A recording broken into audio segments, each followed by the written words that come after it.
Hey, guess what's happening on this week's episode of the Beating Diabetes Lifestyle Podcast with your friend and host, Oscar Camejo. Hey folks, what if I told you that your struggles with type 2 diabetes, high blood pressure, or what have you could be related to more than just what you're eating or what you're doing in terms of exercise and whether or not you're exercising enough? 9 times out of 10, guess what? You're probably focused so much on your diet and walking on the treadmill to burn fat that you're not even considering one important thing, and that's your sleep. We've all been there, right? Like so many people, you're probably waiting on the weekend so you can catch up on your sleep, right? You can't wait till Saturday comes so you can sleep in and then do the same thing on Sunday. Because you know what? You had a busy week, right? I get it. But you know what, folks? Your sleep habits on Monday through Friday night could be keeping you in a never-ending cycle of weight gain, high blood pressure, up and down roller coaster moods, your moodiness, your stress, and even your food cravings. You know what? That cheat meal that you had over the weekend, yeah, I know. You probably had a cheat meal. We've all been there. You know, don't feel bad about it. Don't beat yourself up. Definitely don't beat yourself up. I totally get it. But you know what? Poor sleep could be driving your eating habits too, and you don't even realize it. That's why I need you to stick around to hear the rest of today's episode. Folks, let's talk about why poor sleep makes diabetes and your overall health worse. So stick around to hear the rest of today's episode. Let's go. Be sure to visit the website at www.beatingdiabetieslifestyle.com for access to free resources and other information that will help you along your journey. If you would like to submit a question or a comment about the show or to learn more about the Beating Diabetes Lifestyle, you can always email me at hello@beatingdiabetieslifestyle.com. And if you haven't already, be sure to subscribe to this podcast. Welcome to the Beating Diabetes Lifestyle Podcast with me, your host, Oscar Camejo, helping diabetics make lifestyle changes to reverse type 2 diabetes. Hey, folks, thank you so much for tuning in and supporting this podcast. I want you to hit like, subscribe. I want you to share, help this show to grow. I want you to continue helping me to spread the awareness that we can achieve long-term good health. You know what, folks? This series that I'm teaching is a part of a larger series on lifestyle behaviors. The last episode, I talked to you all about strength training and the importance of preserving your muscle strength. That's really important. The next episode, we're going to talk all about stress management. You know, chronic stress is one of those things that people deal with without even realizing. But today's episode, we're going to talk all about sleep and what happens when you don't get enough quality sleep. Yeah, you may be sleeping, but is your sleep enough? Is your sleep quality? So let's get into it. You know, we get so busy all the time with projects and working for others and doing all these different things to keep ourselves busy, but we end up running ourselves into the ground. You know, when we're chronically going to bed late every night, that's one of the worst things that we can do to our bodies, folks. I'm telling you. You may be thinking that, you know, you're highly productive and you are getting a lot done by staying up late at night and working well into the night. But you know what, folks? I'm telling you, you are taxing your body big time. You know, there's a reason why you're fatigued.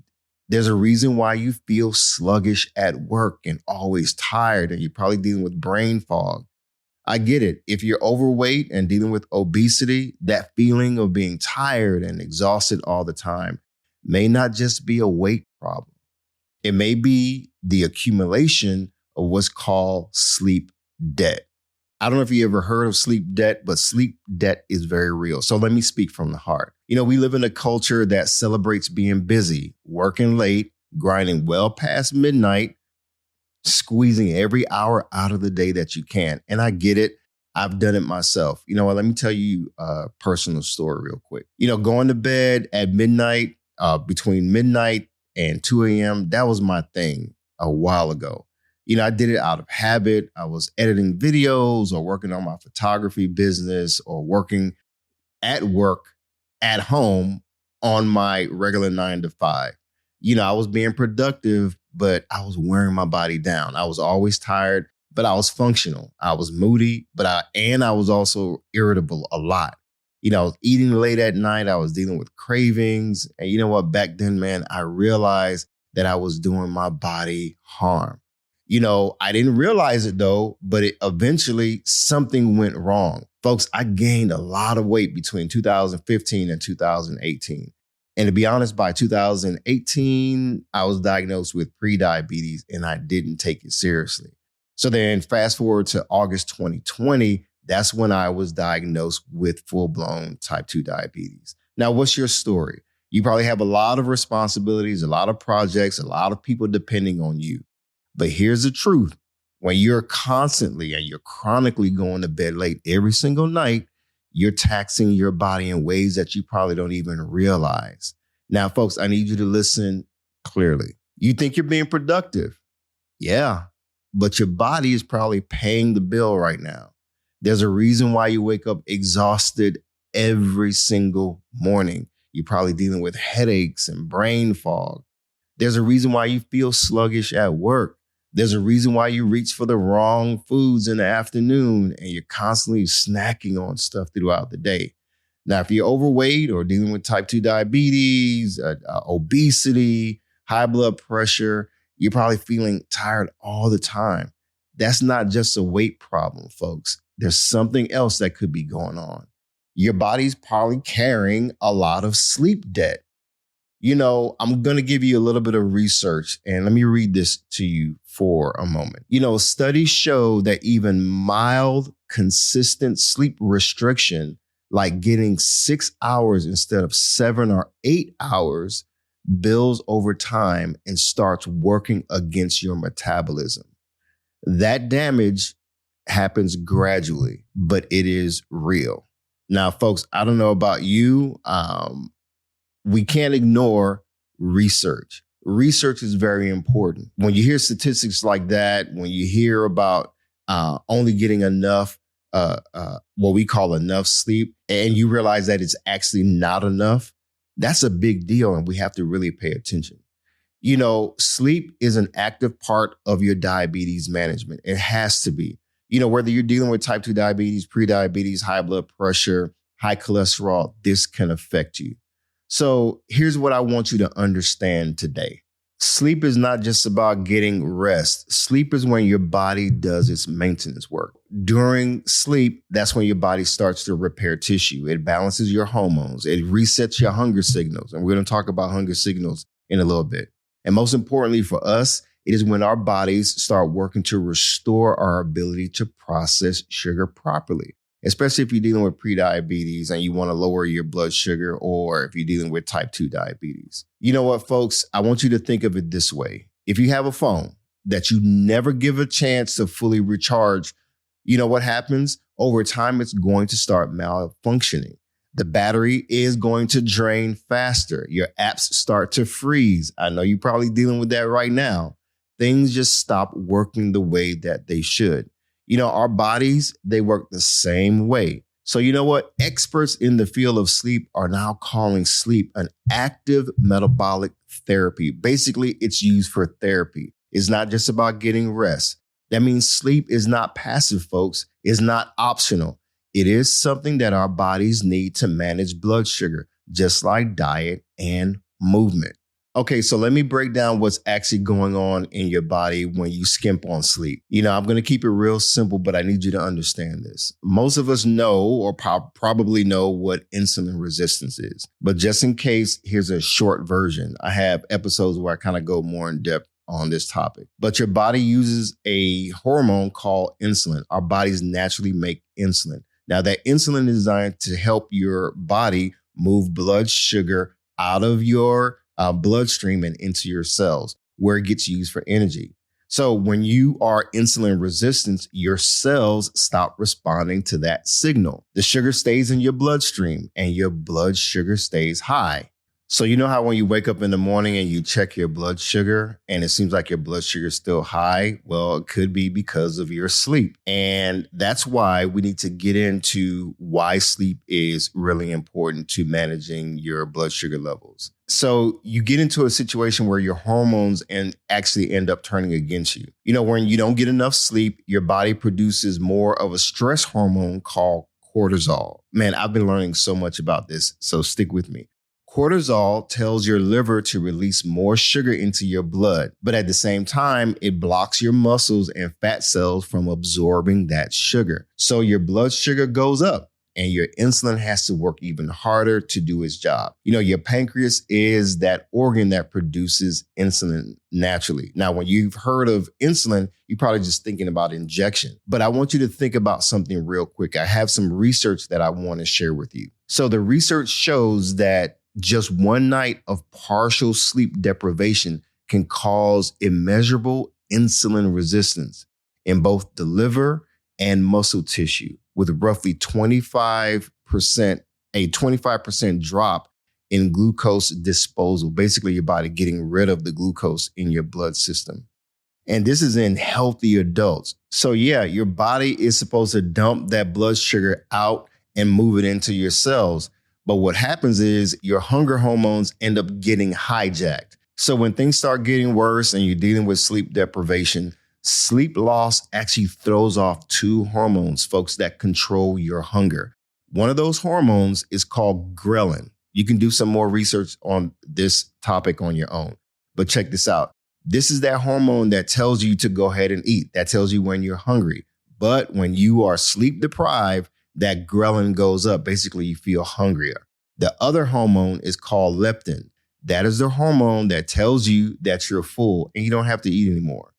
You know, when you are sleep deprived, leptin goes down. So remember, ghrelin goes up, leptin goes down. You feel hungry more often. And when that leptin goes down, you don't know when you're full. You don't feel full. So let me talk to you a little bit more and share some research with you that I think is going to be really important for you to understand. So check this out. One study found that a single night of sleep deprivation caused a 13% rise in ghrelin and a 7% drop in leptin. So again, this is a study that shows a rise in ghrelin, the hunger hormone, and a drop in leptin, the hormone that tells you that you're full. Those shifts directly increase appetite. So no wonder why when you're not sleeping enough, you wake up in the middle of the night, what? Hungry. When you wake up in the morning on your regular routine, 6 a.m., 7 a.m., 8 a.m., you wake up hungry, right? Hunger is not a problem. It's when you have those cravings. So, but here's the thing. When your appetite increases, you also increase your appetite for high carb, high calorie foods. Now you're hungry. You can't feel full. And your body's already having trouble processing sugar. You see, this is how it becomes a problem real fast. Now, let's talk a little bit about inflammation. There is one more piece here that I need you to understand. You know, poor sleep can also increase inflammation in your body. Now, inflammation, you may have heard it, maybe you know a lot about it, maybe you don't know that much about it. Inflammation is your body's internal alarm system. You know, in small doses, it helps you to heal. Inflammation is not bad. It's just when it's too much. But when it stays elevated, which is what happens when you chronically have poor sleep, it makes insulin resistance worse over time. So give me a second to share with you a little bit more research to help you understand this topic. Studies consistently find elevated inflammatory markers in people who are chronically sleep deprived. These markers or indicators are directly linked to worsened insulin resistance and higher type 2 diabetes risk. Okay, now let's get into how poor sleep keeps you stuck. Poor sleep doesn't just affect your blood sugar alone. It actually sets off a chain reaction. When you don't sleep well, your hormones get thrown off. Your hormones get thrown off, then your hunger spikes. Your hunger spikes, and then you overeat and you make bad food choices. That's where the cravings come in, the cheat meals come in. And guess what? You overeat, then you gain weight. You gain more weight and your insulin resistance gets worse. Then guess what? The next night, your poor metabolic health makes it even harder to sleep well. It's this cycle. It's a chain reaction, folks, that sometimes we don't even realize what happens. Poor sleep, hormones get thrown off, hunger spikes, weight gain, worse blood sugar, and it's a repeat cycle over and over and over again. Now, here's one thing that I want to talk to you about with this whole, I'm getting enough sleep. I get 6 hours and that's enough. You know, that mindset, that 6 hours is enough mindset is really something that we can't keep ignoring. You know, there's research that shows that, hey, that is actually a problem and causing things to be worse. So let me share with you some research. A study restricted sleep in people to just 6.2 hours on purpose a night for over 6 weeks. So it was a 6-week study. They restricted the people to only getting 6.2 hours on purpose. So that change alone led to a nearly 15% increase in insulin resistance. Remember, insulin resistance is no bueno. It's not good. That's not what we want. And here is the key, though. That increase was independent of changes in body weight. The sleep deprivation that they did on purpose itself was a driving factor when it came to insulin resistance. Now, I don't know if you truly understand what that means. So let me break it down even further for you. That's 6 hours a night, and that's it over 6 weeks. And your cell's ability to respond to insulin goes down by nearly 15%. So folks, here's the kicker. If you're dealing with type 2 diabetes or you're trying to manage pre-diabetes and you're only getting between 5 or 6 hours of sleep at night, you're fighting an uphill battle every single night. Yes, it's an uphill battle. So remember when I was telling you what I was dealing with when I was going to bed late, having cravings, gaining weight, dealing with stress, dealing with mood swings, all of that stuff was impacting my overall health. I was not getting 6 hours a night, folks, of sleep. I was probably getting like 4 hours of sleep at night, but I was functioning on that. You know what? Here's the good news, folks. I know I've shared a lot with you. It's a lot to take in, but I want you to have hope. I want you to know that you're not alone. There's things that you can do to actually turn things around. I know it feels heavy right now, but here's the good news.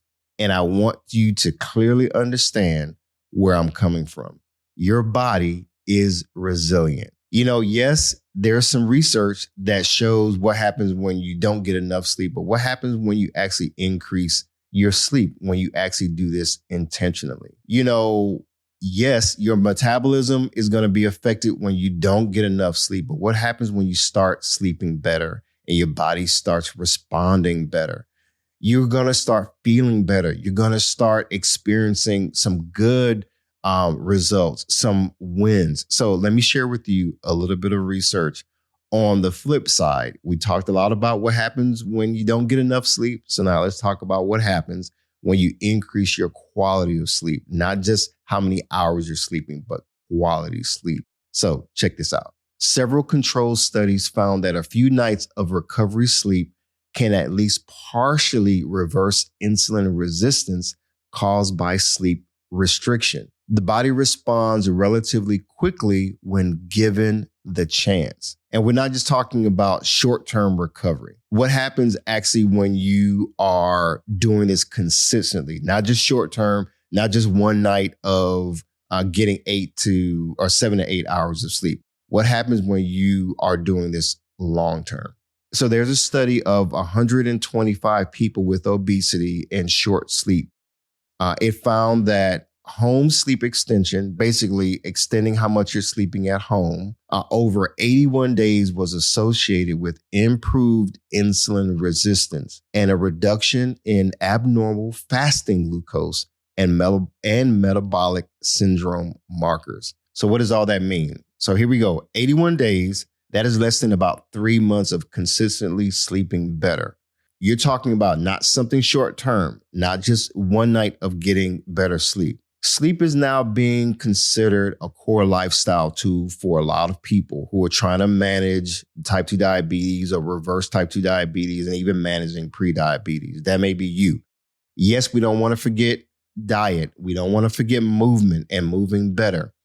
We also want to talk about stress management. Now, when you start to improve your sleep, folks, it's going to make reversing type 2 diabetes much more manageable. Sleep, exercise, diet, all of those things, they come together. And so I want to mention one more thing that I think is going to help you to really bring all of this home. We want to take some action steps, but you need to understand this. If you're already moving and exercising, folks, that's great. And here's something that the research found, though. Exercise can partially offset the damage of poor sleep. Yes. So don't think that, okay, I can just do all this exercise and I'm just going to lose weight and everything's going to be okay. It's more than just exercise.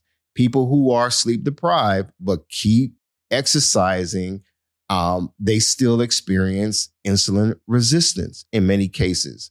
That's why you don't want to keep chronically being sedentary, and you also don't want to chronically be depriving yourself of sleep. So sleep and movement are a team. They go together. You can't replace one with the other. It doesn't work like that. You have to have balance. They make each other work more effectively. And also, don't forget about your eating. So eating properly, exercising, but sleeping better. So I want to talk to you about a battle plan, right? Something to keep in mind. So I'm going to give you some simple steps to help you to start sleeping better so that your health can improve.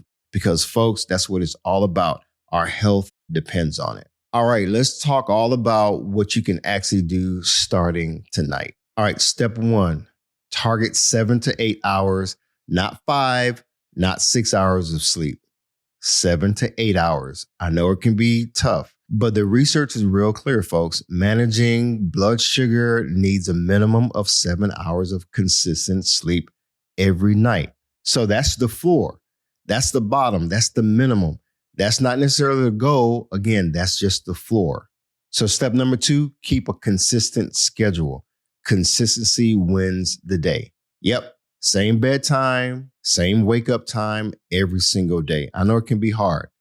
You see, folks, going to bed and waking up at the same time every day, it includes the weekends too. It protects your body's internal clock. We have to do a reset because our internal clock controls our glucose rhythm. When you disrupt it constantly, you're also disrupting your blood sugar levels and your blood sugar management. So let's move on to step number 3. Watch what you're doing at night. Now, this is where a lot of people get caught up. They're staying up late. They got the bright screens and it's messing up your hormones. It's messing up just your whole rhythm. You got these bright, big screens. You're on your phones or your tablet. And on top of that, you want to watch your favorite shows, but you're eating late and that's keeping your blood sugar elevated, right? It should be dropping, but you're keeping it elevated. You're dealing with cravings. You need to give yourself at least 2 hours of no food and winding down and no screen time before you go to bed. I know it's hard, but it's something that we can work towards. So step number 4, check if you have sleep apnea.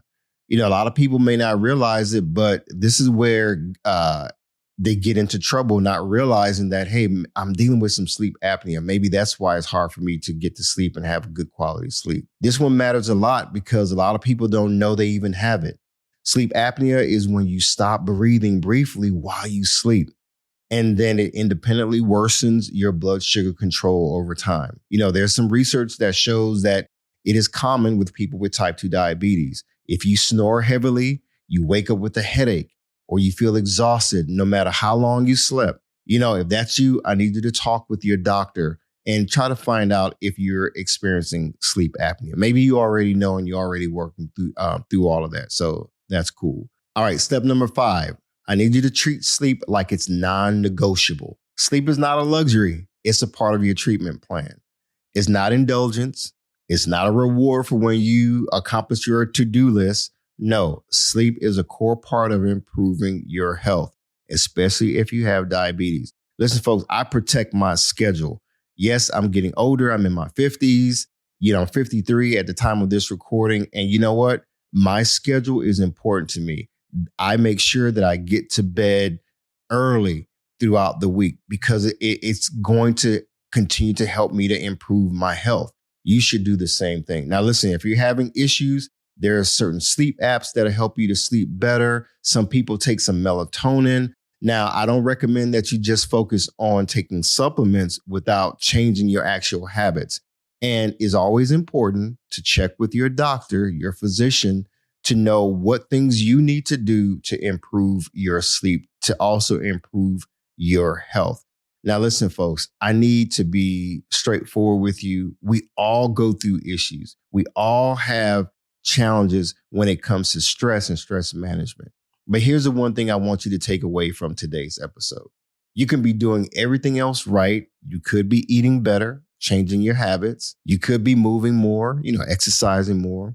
Maybe you're even managing your stress. But listen, if you are constantly getting only 5 to 6 hours of sleep at night or even less, you're leaving the door open for your blood sugar to creep back up. I'm telling you, sleep is not passive. It should never be passive. It should not be like just this thing that I just do on the weekends. It's not extra credit. It is when your body does the work it cannot do while you're awake. So get your sleep, get good quality sleep. Sometimes you need to change your environment, turn the TV off. You don't need to be on social media well into the night. You don't really need to be watching your latest episode of whatever. Folks, listen, your body's being taxed and you need to sleep. I need you to think of sleep as the amplifier for everything else you're doing to get your health back on track. You may not be dealing with prediabetes. You may have some other conditions, or you may feel like you're healthy, but you're skimping on your health when it comes to sleep. I need you to sleep more. I need you to exercise, yes. But you know what?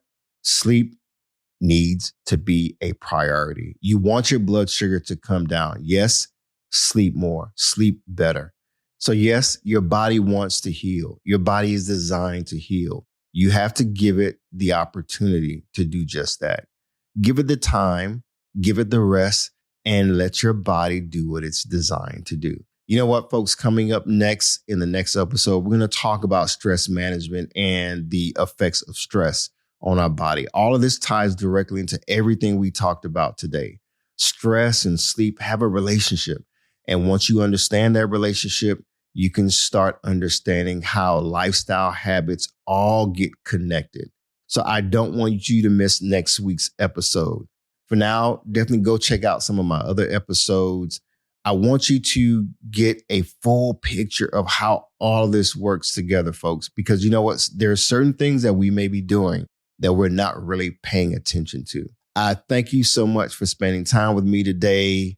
Now, let's get out there. Let's put all this stuff into action. I want you to tell somebody, if you're not subscribed to this channel or to this podcast, do so. Share the message. Let everybody know what's happening with the diabetes lifestyle. We're here to help people make lifestyle changes to reverse type 2 diabetes. If you're a diabetic, I want you to keep this in mind. Always stay focused, keep moving, never go back, leap forward, bounce back because you can, my friend. And above all else, trust God. You got this. I believe in you. Hi, everyone. Thank you for tuning in to the Beating Diabetes Lifestyle Podcast with Oscar Camejo. We hope you enjoyed this episode. As a reminder, this podcast is intended for motivational and educational purposes only. It is not a substitute for professional care by a physician or other healthcare professional or qualified fitness instructor. This podcast is provided on the understanding that it does not constitute medical or professional advice or services. If you're looking for help on your journey, seek a qualified medical practitioner. It's important that you utilize someone who is a trained, licensed healthcare professional who can help you on your journey toward good health.